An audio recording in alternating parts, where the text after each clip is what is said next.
الحمد لله رب العالمين الصلاة والسلام على خاتم النبيين وعلى آله وصحبه أجمعين أما بعد فأعوذ بالله من الشيطان الرجيم بسم الله الرحمن الرحيم قال الله تعالى في سورة يوسف قل هذه سبيلي أدعو إلى الله على بصيرة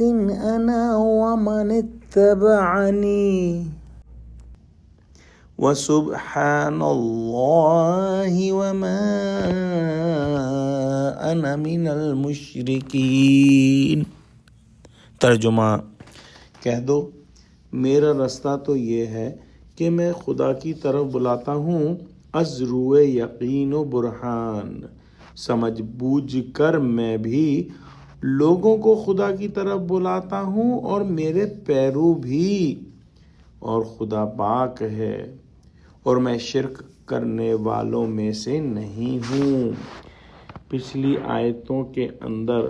ہم نے بڑی پرزور دلیلیں پڑھیں کہ اللہ سبحانہ و تعالی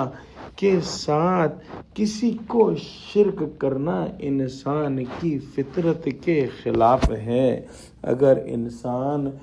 آیات تنزیلیہ اور آیات تکوینیہ یعنی قرآن کی آیات اور جو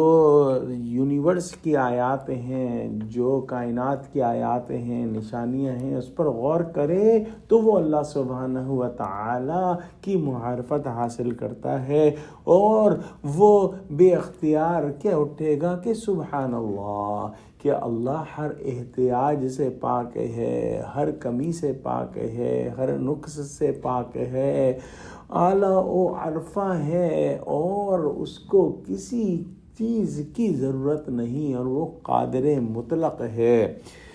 جب انسان اس نتیجے پر پہنچ جاتا ہے کہ توحید ہی اصل راستہ ہے تو پھر نیکیاں اس کے لیے آسان ہو جاتی ہیں، اور یہی حکم آپ صلی اللہ علیہ وآلہ وسلم کو اللہ سبحانہ و تعالی نے دیا کہ کہہ دیجئے کہ توحید ہی میرا رستہ ہے،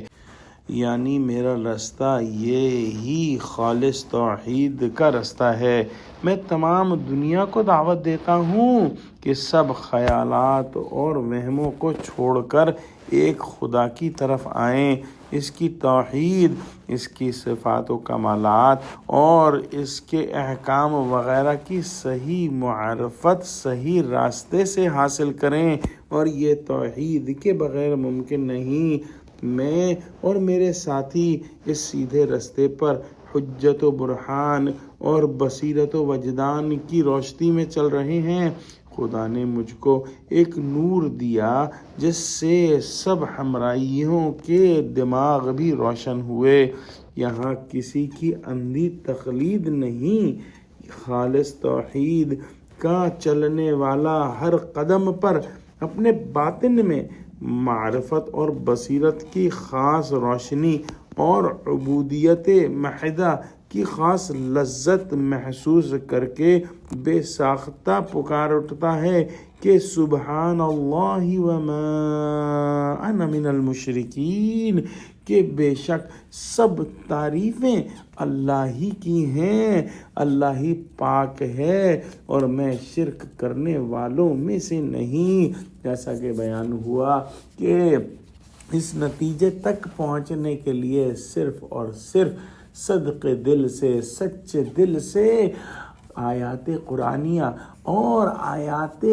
جو تکوینیہ ہیں یا آفاقی ہیں ان پر غور کرے تو وہ توحید پر پہنچ جائے گا۔ دعا کرتے ہیں کہ اللہ سبحانہ و تعالی ہم کو قرآن کا فہم عطا فرما، ہم کو سچوں سے جوڑے، ہم کو صراط مستقیم پر قائم فرما دے، ہم کو توحید پر جما دے اور مسلمانوں کو متحد فرما دے، آمین۔ وآخر دعوانا الحمد للہ رب العالمین، والسلام علیکم ورحمۃ اللہ وبرکاتہ۔